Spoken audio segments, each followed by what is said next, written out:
One of the interesting things about the energy transition that is happening in the UK at the moment is the variability of our electricity generation and what that means for each of us as consumers.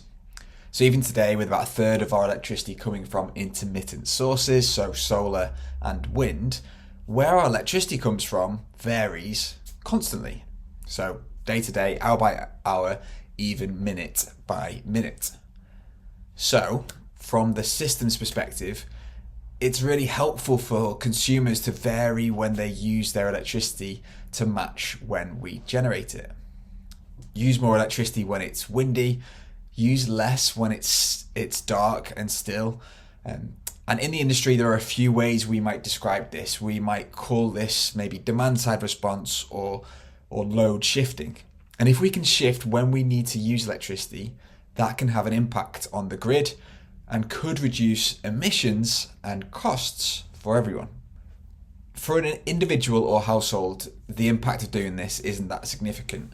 But if millions of people were to respond to the variability of generation, this starts to be really meaningful.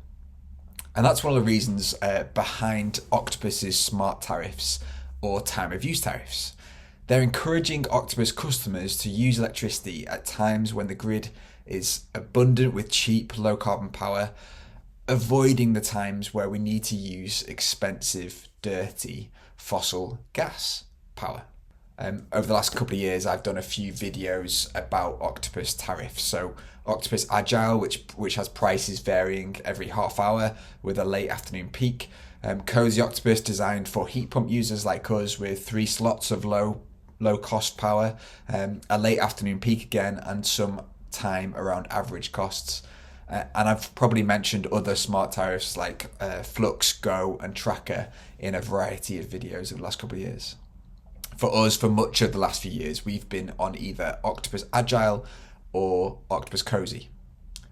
Over the winter, when our usage is high and when it seems like the Agile prices are higher, we've tended to move over to Cozy, having that certainty of when we should be heating water, how we might alter temperature settings at different times, and when we should be using the washing machine, all that kind of stuff. The certainty's been really helpful. Although occasionally you do see Agile prices go very low or even negative, and I'll find myself thinking, oh, if only I was a bit more brave. For a lot of the summers, we've been on Octopus Agile because there tends to be lower demand on the grid and therefore an abundance of cheap electricity. And over the last couple of summers, that's made Agile potentially cheaper. I use an app called Octopus Watch, and that does give me a comparison of the costs for my usage on different tariffs. So over the last year, Cozy would have been the cheapest for our usage, Agile second, and much cheaper than Tracker or the standard tariff. But with getting an EV and charging it at home from time to time, we open ourselves to a different tariff, one that on the face of it does actually look quite a bit cheaper, particularly over the summer where our usage will be mainly charging the car. So Octopus Go gives us 5 hours of low-cost electricity overnight before 19 hours of, let's say, mid-cost electricity for the rest of the day. And this is encouraging EV drivers to shift their charging away from the daytime and to times of lower demand on the rest of the grid, trying to reduce or move the peak demand on the grid, so we're avoiding people coming home from work and plugging in a 3 kilowatt or a 7 kilowatt load at 5, 6 or 7 p.m. So, because it looks like costs will be quite a bit lower, I've switched to Octopus Go. The 8.5p overnight rate being substantially cheaper than the 13.6p that Cozy would give us, and the peak cost for Octopus Go being similar to the mid cost for Cozy, and we'd avoid that 4 to 7 peak of Cozy at 41p. So over the summer and potentially in the heating season, but I will need to think that through, this will be substantially cheaper for us now that we charge the car a couple of times a week. And it would be cheaper on Octopus Go to charge at home than the 10p per kilowatt hour that I might charge at work. Although charging at work will be supplied by solar panels, so maybe it's cleaner to charge at work than charging at home. I will keep monitoring the variation in costs for these tariffs, but it does seem that Octopus Go will be right for us for now. Although back over to the Octopus Watch app, over the last month, Agile would have been £10 cheaper for us than Octopus Go, which would have been £7 cheaper than Cozy. Although I do think changing to charging overnight will impact that cost significantly. So we'll see.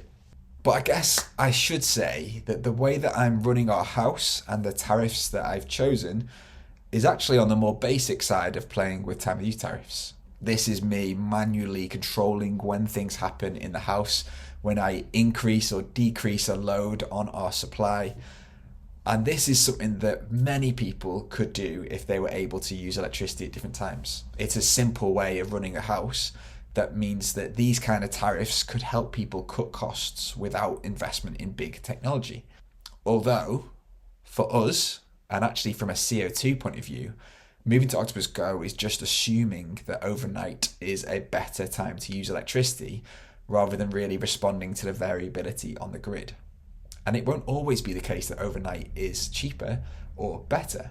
And Octopus do have more smart tariffs and the ability to control smart chargers, batteries, and even heat pumps to vary demand much more regularly as the grid requires. And that means that customers can take advantage of even cheaper costs. And these kind of tariffs could be the future for many of us. Just park up the car, plug it in, and the charger works out when it would be cheapest to charge, learning from your behavior or listening to what you tell it to do. Or a home battery, a permanent battery sat somewhere in the house, filling up overnight, or when the sun is shining and the wind is blowing, discharging at the peak on your local grid or at the peak regionally or nationally. Or it could be a heat pump varying when it heats the water tank, feathering the output to maintain temperature, but potentially taking advantage of variable generation. Although, if I'm honest, I think a heat pump is least suited to this kind of control, and actually controlling like that potentially risks efficiency if it's not done appropriately. But when we've electrified everything, if we had a smart charger with a car parked on the drive, if we had a battery somewhere in the house or outside the house, if we use some of those intelligent tariffs that Octopus has, we could actually just fit and forget leaving the system to run itself. Responding to varying costs, doing our bit to reduce the cost and the emissions of the grid, trying to ensure the lowest cost to run our house. And that would need much less involvement and much less thought from me.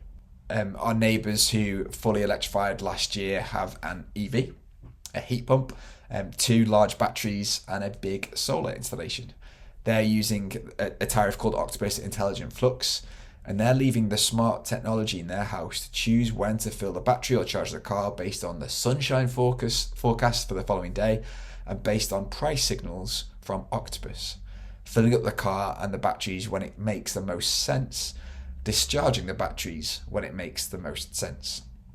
It's a really impressive system that seems to mean a very low cost system too. One day, the future, with a fully electrified home, it could be both much simpler and much more complicated to live in, but will also be a much lower cost and much cleaner to live in. But for now, we have switched to Octopus Go. We'll charge the car overnight for 5 hours at 2.3 kilowatts. We'll program hot water to heat up overnight too. And I think that our electricity rate over the summer could be about half what it has been for the winter. I'll try to keep you informed on here. Okay, that's it. Are you with Octopus? What tariff have you settled on? Particularly if you have an EV, a battery or a heat pump, what are you using to keep the costs as low as possible? And if you're not with Octopus, I'll put a link below. That means you could sign up to them too.